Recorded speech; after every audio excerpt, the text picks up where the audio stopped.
তো এই মুহূর্তে সব থেকে বড় খবর সেটা হচ্ছে গতকাল আমরা দেখলাম সুপ্রিম কোর্টে 26,000 চাকরি বাতিল করে দিল দুর্নীতি বেনিয়মের অভিযোগে, কারাপশনের অভিযোগে। সেখানে গিয়ে আজকে আবার সুপ্রিম কোর্ট দুটি এমন মামলা জাজমেন্ট দিয়ে দিল এবং সেখানে বেশ কিছু চাকরির কিন্তু ভ্রুকুটি আবার লক্ষ্য করা গেল, অর্থাৎ চাকরি দিয়ে দিল এক কথায়। তো এর আগের ভিডিওটা আমরা 20-22 ডিলেট ব্যাচ সম্পর্কে আমরা আলোচনা করেছি। সেখানে এখনও স্পেসিফিক কিছু ক্লারিফিকেশন বা ডিরেকশন এখনও না আসলে এটা অন্তত বোঝা গেছে যে 20-22 ডিলেট ব্যাচকে অ্যালাউ করে দেওয়া হচ্ছে। তারাও 11,765 নিয়োগে বসছে এবং সেক্ষেত্রে প্রাথমিক শিক্ষা পর্ষদ ঘাড়ে অনেক কিছু চাপানো থাকবে, জাজমেন্ট অনেক কিছু উল্লেখ থাকবে না, সেটা প্রাথমিক শিক্ষা পর্ষদ পরবর্তী ক্ষেত্রে বিভিন্ন নোটিশ আকারে বিভিন্নভাবে পদক্ষেপ তারা নেবে।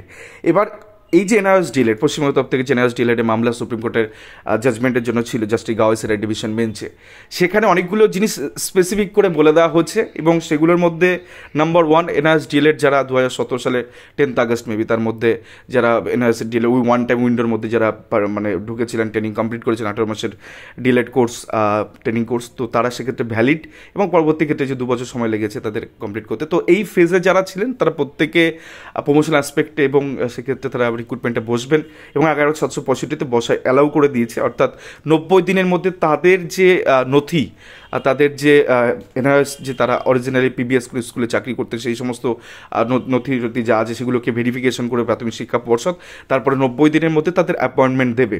এবার এখানে কিন্তু একটা ডিরেকশন যেটা বোঝা গেছে, এখানে হচ্ছে সবাইকে অ্যাকোমোডেশন দেওয়ার ব্যাপারটা চলে আসলো, কারণ এখানে কেউ পড়ে থাকবেন না অ্যাজ ইট ইজ জাস্টিস গাওয়াইস যেটা বলেছেন। তার কারণ হচ্ছে, কেন বলছি এই কথা, কারণ 9,533 প্যানেলে হাত দিতে বারণ করে দিয়েছে। এবার এদেরকে কনসিডার করতে হবে, দুটো ভিত্তিতে কনসিডার করতে, একটা হচ্ছে লাস্ট মেরিট যেটা গেছে সেটাকে রেখে এদেরকে অ্যালাউ করে দিতে পারে। সেক্ষেত্রে এসসি এসটি যারা আছেন সবার চাকরি হয়ে যায়, কারণ ওখানে ভ্যাকান্সি পড়েছিল। আবার সেটা 20-22-এর সাথে কন্ট্রাডিক্টরি হবে, সেটা আলাদা বিষয়। তবে মোটামুটিভাবে যেটা জাস্টিস গাওয়াইসের ইন্টেনশন যেটা পরিষ্কার ছিল, কেউ পড়ে থাকবে না, সবাই চাকরি পাচ্ছেন এক্ষেত্রে। হয় কাট অফ যেটা আছে তার উপরে, অথবা সেকেন্ড যেটা ডিরেকশন হতে পারে যে ইন্টার সবাই চাকরি পেয়ে যেতে পারেন। তো 9,533 প্যানেলে হাত পড়বেন এটাও তিনি পরিষ্কার বলে দিয়েছেন এবং এটা ইন জেনারেল রায় তিনি বলে দিয়েছেন। অর্থাৎ এখানে যারা এই ক্রাইটেরিয়াগুলো ফুলফিল করেছে তারাই এসে মামলা করুক চাই না করুক প্রত্যেকে কিন্তু অ্যাকোমোডেশন এখানে পাবেন এবং 11,765-তে তারা তাদের এখানে নিয়েছে যেগুলো বাতিল করা হচ্ছে সেগুলোকে অ্যালাউ করা হচ্ছে।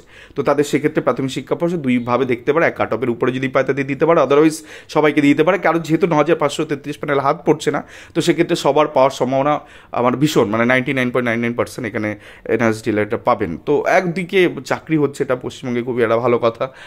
তো সেক্ষেত্রে এই ছিল আজকে গুরুত্বপূর্ণ আপডেট। এর পাশাপাশি 20-22 জাজমেন্ট আর কিছুক্ষণ সময়ের মধ্যে আপলোড হবে, সেখানে অনেকগুলো বিষয় পরিষ্কার হবে এবং কিছু বিষয় জাজমেন্টও ধোঁয়াশা থাকবে বলে আশা করা যাচ্ছে। যে বিষয়টা বলছিলাম আপনাদের, যে তাদের যেমন এই জাস্টিস গাওয়াইসের যেমন প্রত্যেকটা জিনিস ক্লিয়ার কাট বলে দিয়েছেন। সুপ্রিম কোর্টের আজকে অবজারভেশন যে শব্দ উচ্চারিত হয়েছে 20-22 জাজমেন্টের সময়, সেখানে অনেকগুলো বিষয় বলেছে প্রাথমিক শিক্ষা পর্ষদ ডিসিশন নেবে, অর্থাৎ সুপ্রিম কোর্ট কোনো ডিরেক্ট করেনি তাদেরকে, জাস্ট অ্যালাউ করেছে 20-22 পিটিশনটাকে। তো সেটাও একটা দেখার যে জাজমেন্টে কতটা পরিষ্কার হচ্ছে এবং প্রাথমিক শিক্ষা পর্ষদ পরবর্তী কী পদক্ষেপ নেয়। তো এই ছিল আজকে গুরুত্বপূর্ণ ভিডিও। ধন্যবাদ সবাইকে, ভালো থাকবেন, সুস্থ থাকবেন।